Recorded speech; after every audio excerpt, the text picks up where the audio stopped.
welcome back to my channel. My name is Reese the Psych PA, where I share my views on medicine, lifestyle, and travel. So today I'm going to be discussing self-care with you guys because that is one of the most common questions that I get asked on a daily basis. Being a new provider, how do you initiate self-care? Well, if you're interested to hear more about that, keep on watching. So you hear all the time about how going to PA school is like drinking water from a fire hydrant, and you got to have means of how to de-stress. You got to have hobbies. You got to know how to balance school and real life. Well, especially when you're researching to figure out if PA school is a perfect fit for you, you hear that all the time. I don't care how many YouTube videos you watch, how many books you read, how many people you talk to, it's all the same thing essentially. So if you care more to hear about how I balance work life, keep watching. So now that I am a new provider, it's a lot of things I had to get accustomed to, because we all know that medicine is not black and white, and presentations present atypical ways, and that it's not always a 1 2 3. Sometimes it's 1 2 3 4 5 1 2. Like sometimes it's completely out of the ordinary and not what you expected, right? So with me being a new provider, I definitely didn't want to focus all on work, because I'm not gonna lie, when you start working, there is a learning curve. No matter if you were the brightest student in your classroom, it's always going to be a learning curve unless you've done this before. I mean, you at least need to be trained on the EMR and the system and all this other stuff. So I mean, it's not black and white. It was never designed to be, but I knew from how I did in PA school, which was okay. I mean, I made it, but I didn't want to carry that into how I worked as a provider. I definitely wanted to incorporate some more self-care. I knew that I wasn't going to be having a whole bunch of deadlines and tests and things that I had to be held accountable for, but I did know that I did have to do CMEs and things like that, and I wanted to keep my work-life balance as balanced as possible.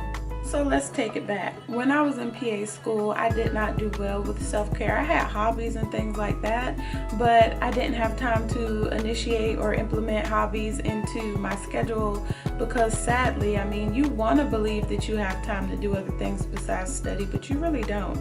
I mean, this is just from my perspective. Maybe other people are way better at this than I am, or have been better at it than I was, but yeah, that was pretty much me. I was like, I ain't got time to be doing this or hanging out with my friends or none of this because I need to be studying.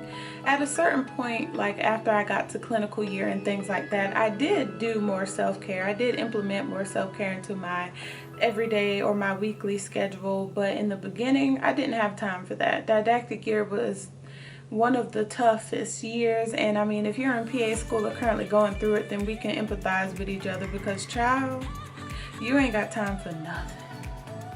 But on the flip side to that, being a provider is a lot different because you're on your own time.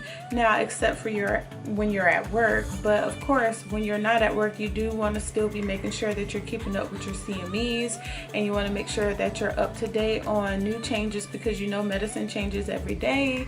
The FDA is always up to something, and there's always new and exciting things coming out that you could possibly implement into your practice, or just something to keep an eye out for so that you at least have the basic knowledge about it to bring it up in session if you wanted your patient to possibly consider doing something. Maybe you could just give them the basis of something that you just found out about that might be new in medicine. So yeah, that's important as a new provider, is making sure that you keep up with continuing medical education and things like that. But I did want to make sure that I also stress the importance of continuing self-care. I mean, how are you going to continue to take care of everybody else or be the provider that you're meant to be in practice if you don't take care of yourself? And so for me, I had to learn that the hard way. When I came out of PA school, I did have a lot of anxiety. I mean, you got to think just real short and brief. Like, you're coming off of a schedule where all you did was go, study, go, stress. And when all that is over and you're on your own time and you can finally breathe, it's almost like a shock type of thing with your body. Like, what are you doing? Aren't you supposed to be studying? Aren't you supposed to be reading something? Like, why are you sitting on the couch? Get up, do something. Get up, do something. And it stresses it stressed me out.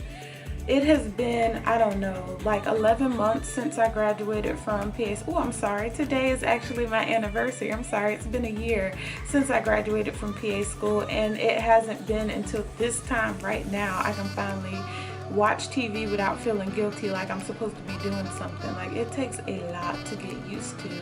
And with that being said, self-care is like, is needed, like it's a must. And for me, I had to get a planner, and I had to get my phone to make sure that my plans were in both things. And I had to make sure that I made myself abide by my plans. And that was the hardest thing ever, because all I wanted to do was perfect my craft, sit at home, read the synopsis of psychiatry, listen to a CME podcast, read JAPA, go to Up to Date. I could care less about caring for me, because that was how I've been running for the last 2 years, and it takes a lot to slow it back down. With that being said, I would definitely say tip number 1, you need to brainstorm. I want you to take a piece of paper and write down all the things that you enjoy doing that don't require like a lot out of you, like a lot of money to do or a lot of time to do. Just simple things that you enjoy doing that you can initiate on any given day, whether you're at home or on the road or anything like that. Like, try to write down at least 10 things that you enjoy doing that you could implement into a day out of the week or every day, depending on like how much self-care you want to give yourself throughout the week. But my day is on Sunday, that whole day is mine, and half the day on Saturday. But again, it depends on you. So that's tip number 1. So tip number 2, after you have figured out what you like to do and you've picked a day or a time of day every day or just on that day that you're going to implement it into your schedule, I would definitely sit down with my calendar on my phone and the planner and write them in.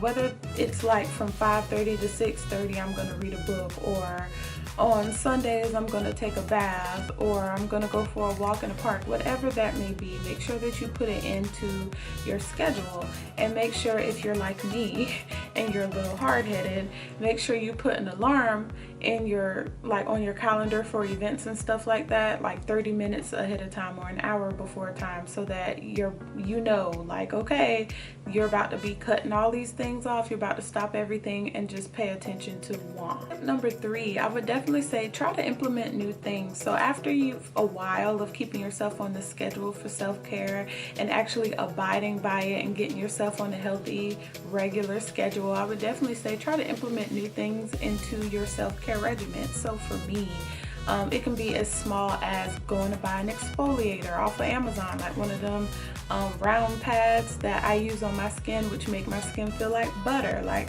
I did that. That was something I have never heard of before, but I follow a lot of self-care pages on Instagram, and a girl put up a post saying like how inexpensive it was, blah blah blah. So I decided to give it a try, and I love it. So for some people, they have never gotten a massage before. Like, maybe you want to go get a massage, or maybe your thing isn't so relaxing. Maybe you like to hike. Maybe you should go visit a mountain or something, or a hiking trail that may be close by that you never went to.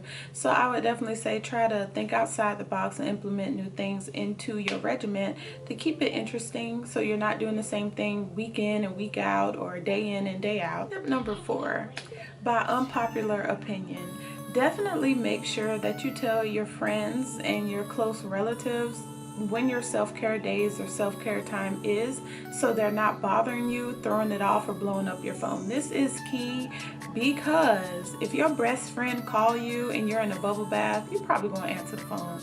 If your best friend send you an alert talking about they need to talk to you, you're probably going to call them. And that's all fine and dandy. We want you to be here for your friends, okay? But on the other end, it's just like you give so much of yourself as a provider to your patients, to your staff, to learning more medicine, to staying up to date, blah, blah, blah. Like, the list can go on and on and on. What do you give to yourself? If you're only giving yourself an hour out of the whole week, which is 24/7. Like, you're only giving yourself an hour out of the week or a day out of the week versus the 6 other days that go with it. You need time to yourself. I would definitely suggest like letting them know what's up so they know didn't nobody snatch you or you're not sick or thinking the worst.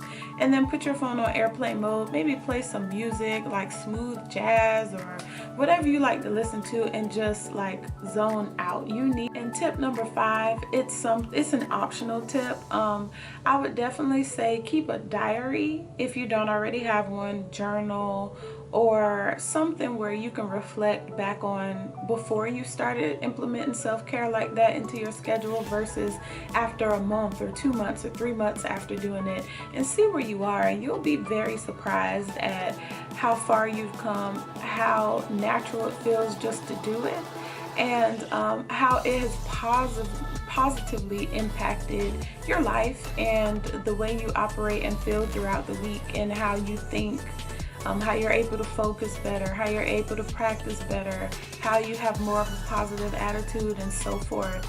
But I wanted to keep this video short, sweet, and to the point, but give like quality gems to you guys to implement into your schedule. I hope this video has been helpful. If you're interested in hearing more about CMEs and what I use for CMEs, podcasts, subscriptions, books, magazines, hit that bell notification button to be notified when my next upload is, because that's what we're going to be discussing. Until next time, take care, guys.